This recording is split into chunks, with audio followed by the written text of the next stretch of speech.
pense à faire l'intérieur du bras aussi. Bah, on va le faire de l'autre côté alors. Ouais. Evans, tu as quel âge? 13 ans. Toi, tu l'imagines comment, le futur? On va dire qu'il y a des immeubles en dessous de l'eau, comme ça, il y a une population en dessous et au-dessus qui peut vivre en communauté. Explique-moi un petit peu ce que c'est que cette idée des communautés qui vivent sous l'eau. Déjà, il y a une partie qui sont déjà sur l'eau, la moitié, et l'autre moitié soit juste à côté de la plage. Mais ils n'ont pas débranché, mais il y a une sorte d'hôtel aquatique. Nous, on doit respirer l'air. Comment est-ce qu'on fait pour Ah, mais aller ce vivre en dessous? sera fermé. Ah, d'accord, ok. Donc, il y aura une arrivée d'air qui vient de la terre, qui va sous l'eau, pour que les gens puissent vivre sous l'eau, c'est ça? Ok. Et toi, ça te plairait? Ouais. Dans cette vie-là, les gens, ils sont heureux? Oui. Et comment on sait qu'ils sont heureux? Toi, tu penses que c'est quoi être heureux? Vivre ensemble, ne pas faire la guerre, ne pas se chamailler et partager, faire des liens. Elle serait comment ta vie à toi? Moi, je serais quelqu'un d'important déjà, Ça veut dire quoi être quelqu'un d'important? que tout le monde connaît. Je serais riche un peu, j'aurais quelques enfants et je vivrais dans le monde aquatique et je serais le gérant. Parfois, il y a des gens qui travaillent, mais ils n'aiment pas ce travail, mais ils gagnent bien. Et d'autres personnes qui travaillent bien et qui aiment ce travail, mais ils ont un peu d'argent. Et c'est un peu difficile. Ils travaillent dur pour gagner rien du tout. Que ceux qui sont déjà riches fait des dons. D'accord. Finalement, si ceux qui ont moins d'argent ont plus d'argent et que ceux qui sont très riches donnent un peu, on devient tous Égaux. et on a plus ou moins tous Le la même. même somme d'argent. Ouais, mais moi, un peu plus. Ah, d'accord. Toi, tu veux bien que les autres aient des sous, mais il faut que t'en aies plus. Ouais. C'est ça? Ah, t'es dur en affaires, toi. Je peux m'entraîner sur la Quelqu'un peut un visage doré? Non. Ma faire arrête pas. Ça sert à rien d'utiliser de la bombe pour rien, on va pas l'user, on en a besoin. Acier, tu as quel âge? J'ai 15 ans. Tu as 15 ans. Donc vous travaillez sur la thématique du futur, c'est ça? Oui. C'est une thématique facile pour toi ou difficile? En fait, c'est dur. Un futur que tu ne sais pas imaginer, c'est à partir de quand? 1000 ans, 100 ans. Ah, c'est déjà très différent de 100 ans. Ouais. et 1000 ans. Mais ça veut dire que si je te demande de te projeter dans 20 ans, tu sais le faire? Non. J'ai vu qu'il y avait 2 sculptures en plastique. La première, c'est un homme-poisson et la deuxième, c'est un homme-écran. Tu peux m'expliquer un petit peu sur quoi tu as travaillé, toi? L'homme-écran, par exemple, je sais que c'est parce que on imagine qu'il va y avoir de plus en plus de technologies. Déjà maintenant, petit à petit, dans les restaurants aussi, il y a des robots. Et dans le futur, on pense qu'il y en aurait plus. Que dans les magasins, il n'y aurait plus de personnes. Mais des robots. Que dans les écoles aussi, peut-être à la place d'avoir des profs, on aurait des robots qui vont nous enseigner. Et toi, t'es plutôt pour ou t'es plutôt contre? Contre. Tu peux un peu m'expliquer pourquoi tu trouves que ce serait pas bien? Parce que être en communication avec une personne et être avec une communication avec un robot, c'est différent.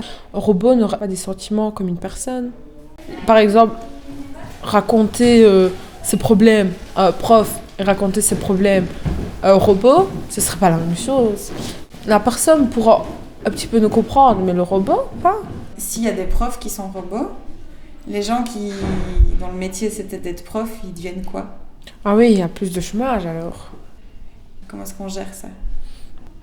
On leur donne de l'argent. Et il vient d'où cet argent? De l'État. Et l'État, il va chercher où l'argent?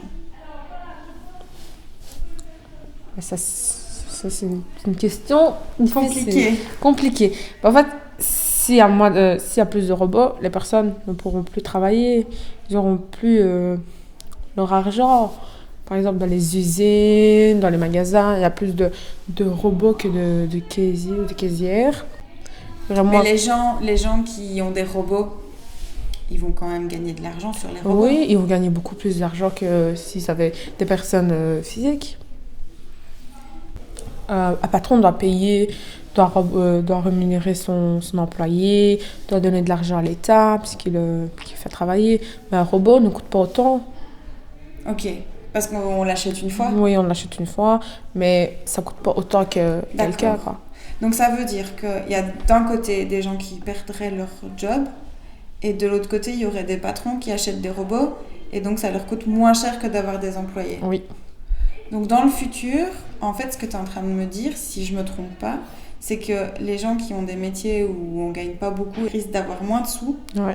et que les gens qui ont beaucoup de sous et qui donc peuvent acheter des robots peuvent économiser et avoir plus de sous. Oui, totalement. C'est pas un super beau futur là que tu me Non. décris. Et tu penses qu'on peut changer ? Oui. Par exemple, dans les magasins, mettre plus de personnes, de travailleurs, que des caisses électroniques, Ah d'accord. les quick scans, des trucs comme ça. Et qui est-ce qui décide de ça ? Le patron. Et comment est-ce qu'on fait pour qu'ils ne le décident pas justement ? Que en mettant moins le frais à payer à l'État pour les travailleurs. D'accord. Donc pour que les patrons ne soient pas tentés d'acheter des robots, il faut que le fait d'avoir des employés coûte moins cher. Oui, voilà. Ok.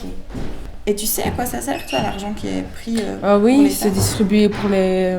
C'est pour les personnes qui sont au chômage, pour les prépensions, pour la pension.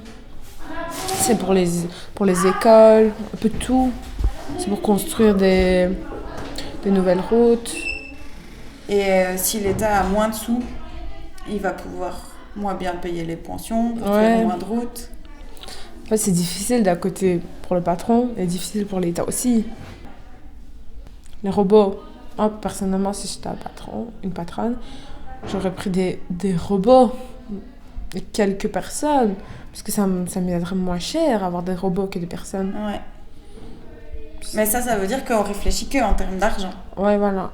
Pas en termes de solidarité, je trouve. Et tu crois que dans le futur, on continuera de penser beaucoup à l'argent et moins à la solidarité ? Oui, quand même. Tu penses que ça reste le moteur de la société ? Pas tout le monde, mais la plupart. Et si tu avais une baguette magique, tu changerais quoi ? Tu ferais quoi ? Je serais tout le monde au même pied d'égalité. Que personne soit riche, personne soit pauvre. Tout le monde le même somme d'argent, la même vie. J'essaierais, quoi. D'accord. Eh ben, écoute, tu sais qu'il y a d'autres gens qui ont pensé ça avant toi ? D'un coup de baguette magique que tout le monde ait la même somme d'argent. Moi, je dis qu'il faudrait peut-être que tu te renseignes un peu. Il faut essayer, on va rien perdre. Je te promets que dans l'histoire, il y a des gens qui ont gagné, il y a des gens qui ont perdu avec cette théorie-là. Mais tu découvriras. Merci beaucoup De rien. pour ton témoignage. De rien. C'était très riche. Merci. Et moi, je me mets 10 personnes. Allez, aide-la à couper.